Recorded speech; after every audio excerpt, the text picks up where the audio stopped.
It's Mon Mothma's HoloNet, and we're just posting on it. Welcome back to Mothma.net News and our 50-day countdown to The Mask of Fear by Alexander Freed. Today we're talking about Andor Season 1, Episode 9, Nobody's Listening. Mon's first seen in this episode, she's giving a speech in the Senate and being heckled. That's the best way to sum it up. Following this, when she's leaving the Senate, Cloris informs her that her cousin is at the embassy, and then we subsequently find out that Vel is her cousin. Vel's relationship with Lita is better than Mon's, and it's probably because of the concept of the cool aunt. Like, Lita literally calls her Aunt Vel, even though they'd technically be cousins. The two of them kind of discuss the rebellion, but not really. The following morning at breakfast, the four of them, Mon, Vel, Lita, and Perrin, are talking a little bit about Chandrilan tradition and custom, but it's more targeted at Vel, who afterwards kind of interrogates Mon about her rekindled whatever is going on between her and Tay Kolma, who's been around a lot lately. And then we have Tay visit, and he and Mon are discussing how to solve the issue of 400,000 credits going missing, and Tay suggests Davos Skulden, who we will talk about more tomorrow. I feel like tomorrow is going to be a hate fest for Davos Skulden, but not as much hate as I would give to some people. Each of these scenes builds up key things for Mon Mothma's storyline going forward. Her first is very much a call to the title of the episode because nobody is listening to her. Literally nobody's listening. This and the following episode, the title also leans into Mon's part of the episode, which we don't see too much in the show, but it happens in a couple of instances. I think that might be why the prison arc is like my favorite. It's not just Cassian in prison, Mon is also in a gilded cage of her own, Vel making a comment about how she's trapped here on Coruscant, boxed in. And Tay makes a reference to her in episode 7 being surrounded by the Empire. And, you know, he talks about how difficult it must be for her, right? And so, you know, in Mon's first scene, she's literally asking the Senate to respect their roles and uphold their oaths and treat the Senate with respect. She's literally begging them, and she's trying to get them to do something about Imperial overreach. And she's just being heckled. The senators in there do not want to hear the truth, even though every word that she's saying is factual.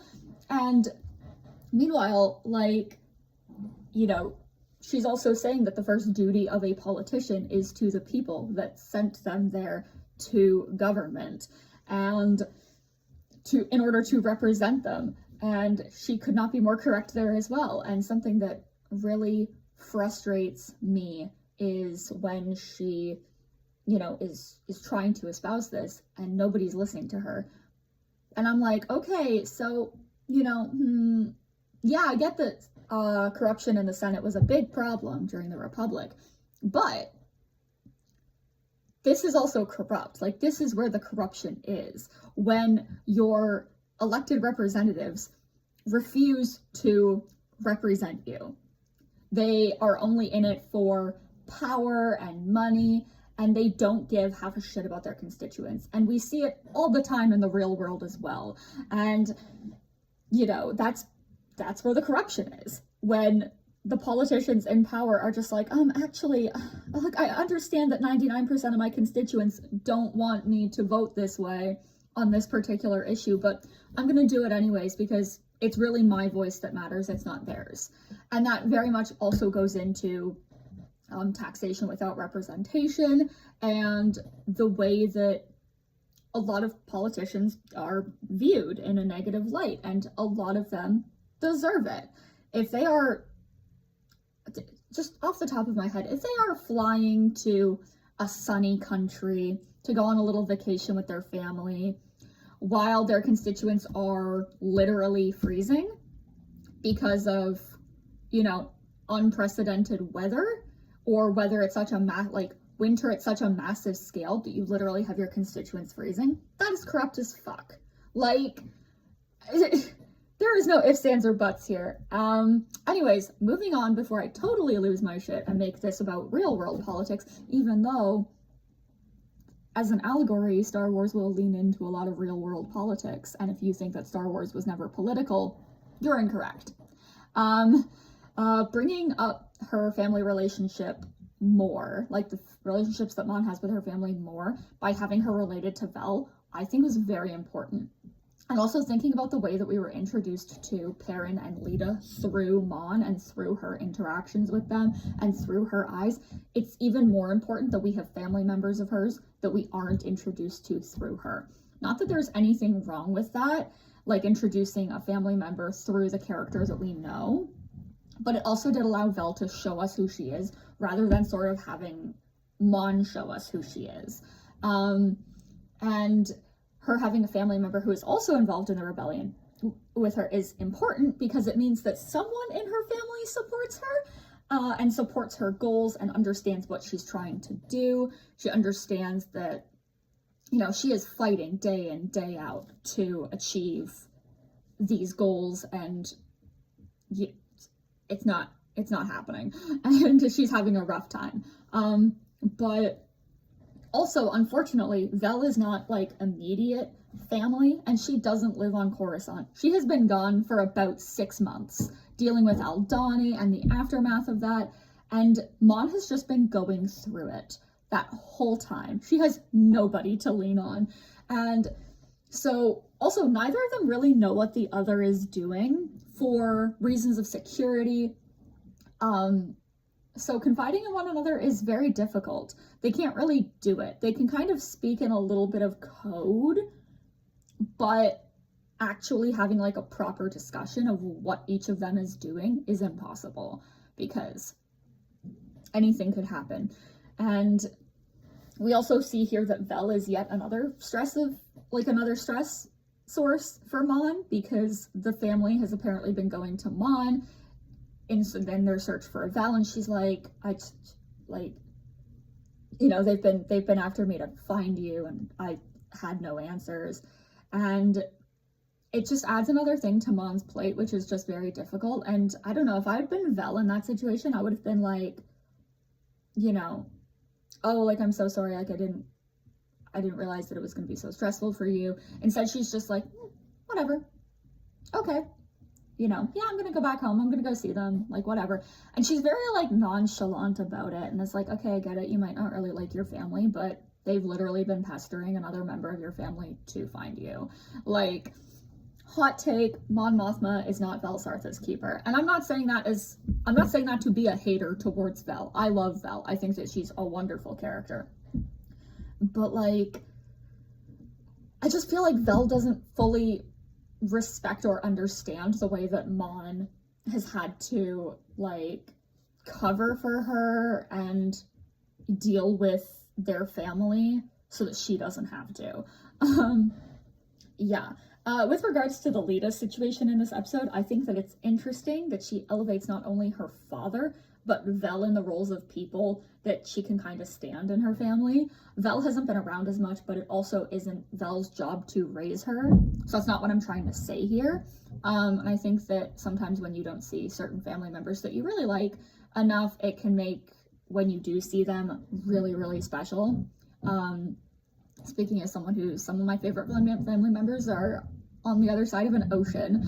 My brother lives like just over an hour away, so I can't really go to see him all the time. So, like, I get it, but, and like, sometimes, family that you see every single day, it's like, I can't get away from you. This is impossible. I'm gonna lose my mind.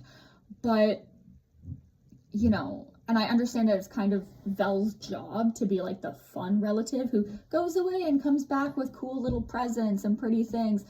But at the same time, like, I think that neither of them really understand how much Mon is sacrificing for the future of her child. She is trying to make sure that Lita has a galaxy to grow up in and to be an adult in that isn't a tyrannical dictatorship. Like, she doesn't want her daughter to live that life.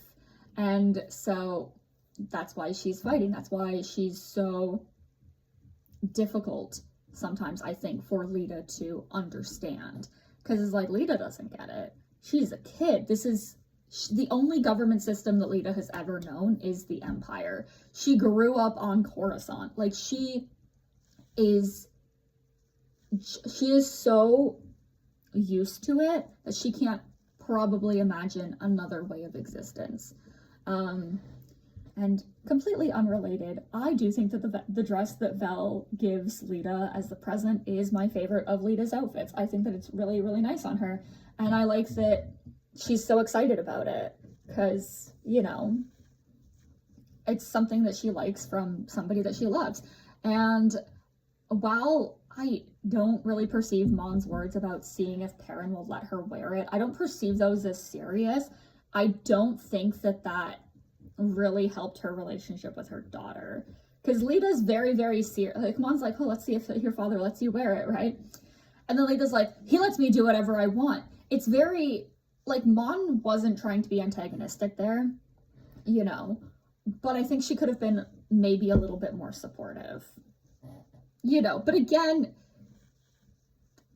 it's one of those things that it's just like, did you really need to be so antagonistic here over nothing? Okay. Weird hill to die on, Lita. I don't know what's up with you sometimes. But again, you're a teenager, so whatever. But on the other hand, I would like to shout out Lita and praise her because she also had my favorite line of hers in this episode, which is mother's old boyfriend, when Tay Colma is brought up during their breakfast.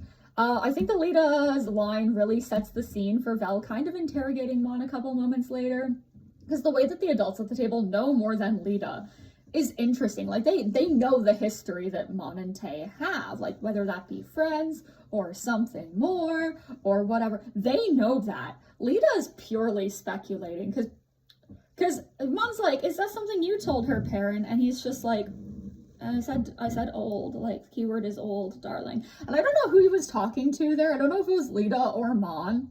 I don't like the idea of him calling Mon darling. I don't know why. It irks me. I don't like Perrin as a husband for Mon.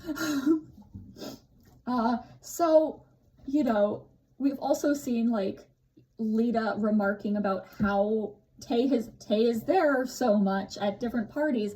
And both times that we've seen him at a party, Lita interrupts him and her mother while they're talking. I don't know what's going on there. Based on everything, do we think that Tay is Mon's old boyfriend? I do. Do we think that season 2 is going to bring out Mon's favorite little cover story for rebellious activity, i.e., will she claim that they are having an affair? I hope so, because it's one of my favorite Mon Mothma things when she does. When she's like, you think I'm doing rebellious stuff? No. I'm clearly having an affair. Come on. And I'm going to go into this a lot more when we talk about Leia, Princess of Alderaan, but again, I just, every time I see Mon interact with a man that she gets along really well with, I'm like, is she going to claim to have an affair with this man?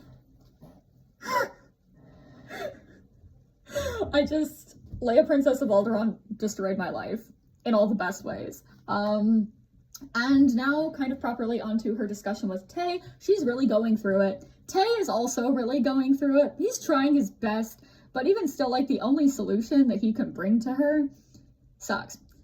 And I think that really hurts him, because I think he wants to try the best that he can to help his friend, because he cares about her, and I think he sees that she doesn't really have other people who care about her in her life.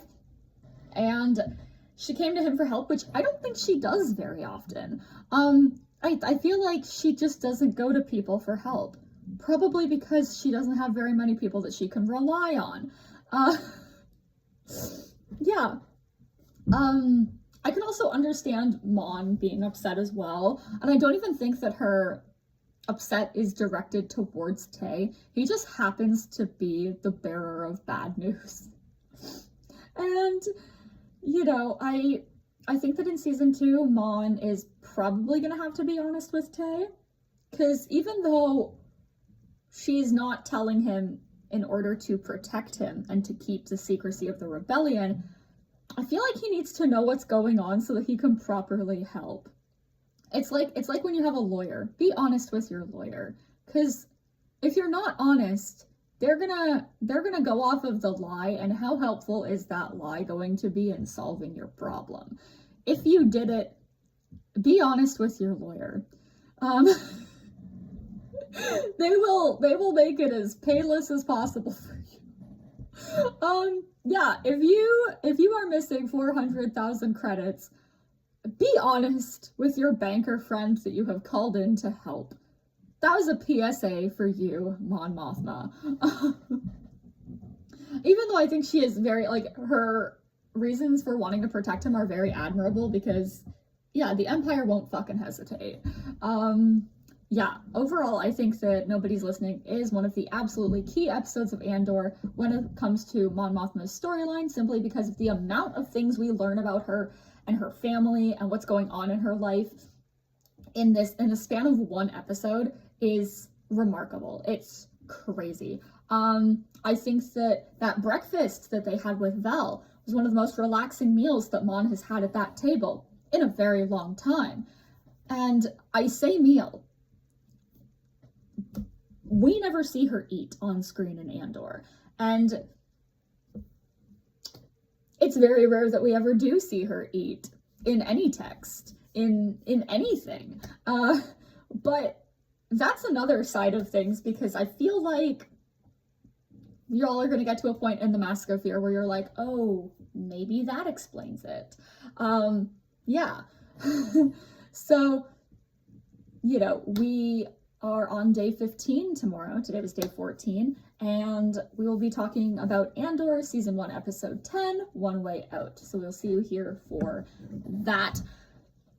Again, TikTok is not going to be getting this video because it's too long again.